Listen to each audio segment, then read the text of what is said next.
প্রশ্ন আছে যে মাদ্রাসায় পড়লে পড়াশোনা হয় না, শুধু মাদ্রাসায় কি শিক্ষা হয়? আছে।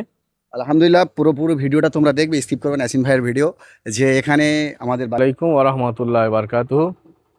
সর্বপ্রথম জানাই আন্তরিক ও ভালোবাসা, অভিনন্দন। আজকের আমাদের রাস্তার পশ্চিম সাইড যে মাদ্রাসাটা দেখতে পাচ্ছেন, মাদ্রাসাটা দেখাও।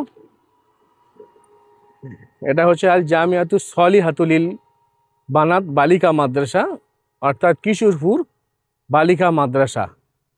এই মাদ্রাসাটা হচ্ছে ঢলা থানা অন্তর্গত, দক্ষিণ 24 পরগনা। ঠিক রাস্তার পশ্চিম সাইডে মাদ্রাসা, বালিকা মাদ্রাসা। হাফেজ কারি আলহাজ আবু তাহের আলী মিয়াজি সাহেব, ওনার ফোন নাম্বারটাও আছে।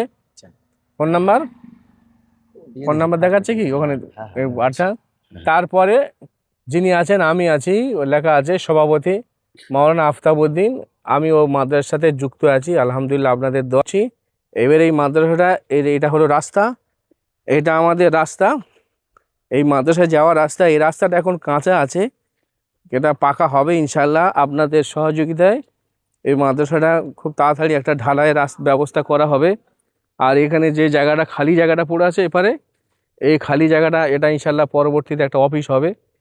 তো এটা হলো আমাদের মাদ্রাসার গেট। মাদ্রাসা ইনশাল্লাহ পুরো এখানে চারিদিকে ঘেরা রয়েছে। এখানে বালিকা মাদ্রাসা, মানে 7 বছর থেকে কত বছর বাচ্চারা এখানে পড়াশোনা করতে পারবে চাচাজি? এখানে 7 থেকে 14 বছর বাচ্চা পড়তে পারবে, শুধু মেয়ে ছেলে আছে। আলহামদুলিল্লাহ, পুরোপুরি ভিডিওটা তোমরা দেখবে, স্কিপ করবেন ইয়াসিন ভাইয়ের ভিডিও। যে এখানে আমাদের বালিকা মাদ্রাসা কিশোরপুর। তো আলহামদুলিল্লাহ আমরা এসেছি। তো মাওলানা আফতাবউদ্দিন হুজুর সাহেব এখানে কি আছেন? আপনি সভাপতি আছেন, সভাপতি রয়েছেন, আর সেক্রেটারি রয়েছে, সেক্রেটারি সাহেব ভিতরে আছেন। ইনশাল্লাহ ওনাকে আমি ডাকছি, উনি হয়তো কিছুক্ষণ আগে নামাজ পড়ছিলেন। আচ্ছা, হ্যাঁ, তো আমি দেখে নিচ্ছি ইনশাল্লাহ। ডাকেন, এখানে পরিস্থিতি কেমন দেখে নিচ্ছি। আর এই বিল্ডিং এর দুতলা ছিল, ইনশাল্লাহ ওটা দেখাও। এটা দুতলা ছিল, এটা আবার 3 তলার উপরে 7 হয়েছে, কমপ্লিট হয়েছে। আমাকে একটা প্রশ্ন করছি, সরকার আমাদের এখন যে মাদ্রাসাগুলো রেজিস্ট্রেশন করতে বলছে, আপনাদের কি রেজিস্ট্রেশন হয়ে আছে? আমাদের রেজিস্ট্রেশন করা আছে, হচ্ছিল, এখন এই পর্যন্ত স্থগিত আছে। উপরে 7 দেওয়া আছে, ভিতরে হল ঘর আছে, বাচ্চারা খেলাধুলা নামাজ পড়তে পারে ভিতরে, বাচ্চাদের উক্তিয়া নামাজ পড়ে ভিতরে, ক্লাস চলে। হ্যাঁ, এটা পুরো বিল্ডিং। তারপরে আমাদের সিসি ক্যামেরা অন্তর্ভুক্ত। আচ্ছা, হ্যাঁ, ক্যামেরা। আসসালামু আলাইকুম। চেয়ারম্যান, সেক্রেটারি সাহেব, আপনার নামটা বলেন। মোহাম্মদ তাহের আলী হালদার। আপনার এখানে বাচ্চাদের মানে কেমনভাবে ব্যবস্থাপনা আছে? পড়াশোনা দূর দূরান্ত থেকে যারা আসবে, যে মাদ্রাসায়, বালিকা মাদ্রাসা, কেমন ব্যবস্থাপনা আছে, কত দূর অবধি শিক্ষা ব্যবস্থা আছে, এটা আপনি বলেন।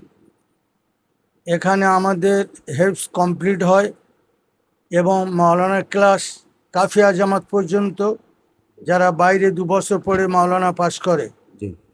বর্তমানে আমাদের মেয়ে আছে 130 জন। আচ্ছা, মাশাআল্লাহ। কতজন আছে? 130 জন। 130 জন বর্তমানে আছে আমাদের, মাশাআল্লাহ। আর এখন আরাম করছে। আর দোয়া করবেন, এবছর একটা মেয়ে ফারেক হবে, আচ্ছা, কমপ্লিট হবে, এবং মেয়েটা কলেজে ফার্স্ট ইয়ারে পড়াশোনা করছে। মাশাআল্লাহ, আলহামদুলিল্লাহ। মেয়েরা যে পিছিয়ে আছে না, আচ্ছা, ইনশাআল্লাহ অনেক আগে আছে। না অনেক না, জি আপনি বলেন। বাংলা, ইংরাজি, অঙ্ক, ইতিহাস, বিজ্ঞান, ভূগোল সব সাবজেক্ট আছে। সব সাবজেক্ট আছে, স্কুলের সাথে যোগ আছে। আচ্ছা, আমাদের 6 জন বাংলা শিক্ষিকা আছে। 6 জন। আচ্ছা, আপনার মাদ্রাসা এখন কত দূর দূরান্ত থেকে বাচ্চারা এখানে ভর্তি আছে? এখানে আছে ক্যানিং পর্যন্ত। এর আগে ছিল হাওড়া ফাওড়া, এখন ক্যানিং এ আছে দূরে। ক্যানিং, ডায়মন্ড হারবার, জয়নগর, আর এদিকে আপনার হসপিটাল মোড়। আচ্ছা, 13 নম্বর, 3 নম্বর, 2 নম্বর। আচ্ছা, আপনার মাদ্রাসা খরচা বাবদ কেমন? বাচ্চারা, একটা বাচ্চাদের পিছনে আনুমানিক? বাচ্চার পিছনে আমরা ওদের কাছ থেকে, না হুজুর, মোটামুটি আমাদের একটা বাচ্চার পিছনে সামথিং অনেক খরচা। তার পিছনে যদি 20 টাকা খরচা করে, অনেক খরচা হবে। তো আমরা দেখছি যেসব বাচ্চারা ভালো পড়াশোনা করে তাদের ফ্রির কিছু ব্যবস্থা আছে। যারা গরিব বাপ নেই, মা নেই, ফ্রির ব্যবস্থা। আর যাদের সচ্ছলতা আছে, তাদের সামথিং এটা কিছু একটা নেওয়া হয়, সামথিং সেটা একটা চলার মতো। কেন মাদ্রাসা তো, বিশেষ করে আমাদের মাদ্রাসা তো সারা বছর কালেকশন চলে না, এই গার্জেনরা, অভিভাবকরা যা দেয়, আর আমরা কমিটি যারা সকলের সহযোগিতায় মাদ্রাসা চলে, এলাকায় গ্রামবাসীদের সহযোগিতা। দেখা যাচ্ছে একদম হুজুর বিল্ডিংটা একটু দেখান যে কোথায় কি হবে, একটু অফিস টফিস হবে, জায়গাগুলো আছে আপনার পরিকল্পনা কি? Okay, thank you. এই জায়গাগুলো আপনার এখানে আলহামদুলিল্লাহ মাশাআল্লাহ, হ্যাঁ। এই যে খালি ময়দান দেখতে পাচ্ছেন, যে এই কলম খালি ময়দানটা কেন হচ্ছে, যেহেতু সেক্রেটারি সাহেব আছেন, ইনশাল্লাহ হাজি সাহেব আছেন, ওনার কাছে দিচ্ছি, ইনশাল্লাহ উনি দু একটা কথা বলে আপনাদেরকে জানাচ্ছে। আর আপনারা দূর দূরান্ত থেকে যারা দেখতে পাচ্ছেন, ইনশাল্লাহ আমাদের দিকে লক্ষ্য রাখবেন, বাচ্চাদের পাঠাবেন, যাতে করে এই বিল্ডিংটা কীভাবে হয়, আগামীতে কীভাবে বাড়ে, সেগুলো আপনাদেরও ইনশাল্লাহ সহযোগিতা আমরা চাই। তো মাশাআল্লাহ সেক্রেটারি সাহেব হাজি সাহেব কাছে দিচ্ছি, আপনারা এটা একটু দেখে নেন। হাজি সাহেব বলুন, কিছু বার্তা দেন। যে আপনার এই যে স্ট্রাকচারগুলো এখন তৈরি হচ্ছে, এগুলো পড়ে আছে, এগুলো আপনার পরিকল্পনা কি এখানে কি হতে পারে? হ্যাঁ, এই যে আপনার কলমগুলো তোলা আছে, হ্যাঁ হ্যাঁ জি, এটা 70x45। আচ্ছা এইটা মেহমানখানা আচ্ছা। আর ছাত্রী গার্জেনদের সুব্যবস্থা, বাবা মা এলো, মেহমান এলো, এখানে থাকতে পারবে হ্যাঁ, হ্যাঁ। একদিন। আচ্ছা আর দক্ষিণ সাইডে ওইটা 4টে টয়লেট এবং 2টো গোসলখানা। আমাদের রেখেছি বাজেট 50 লাখ টাকার মতো। 50 লাখ টাকা।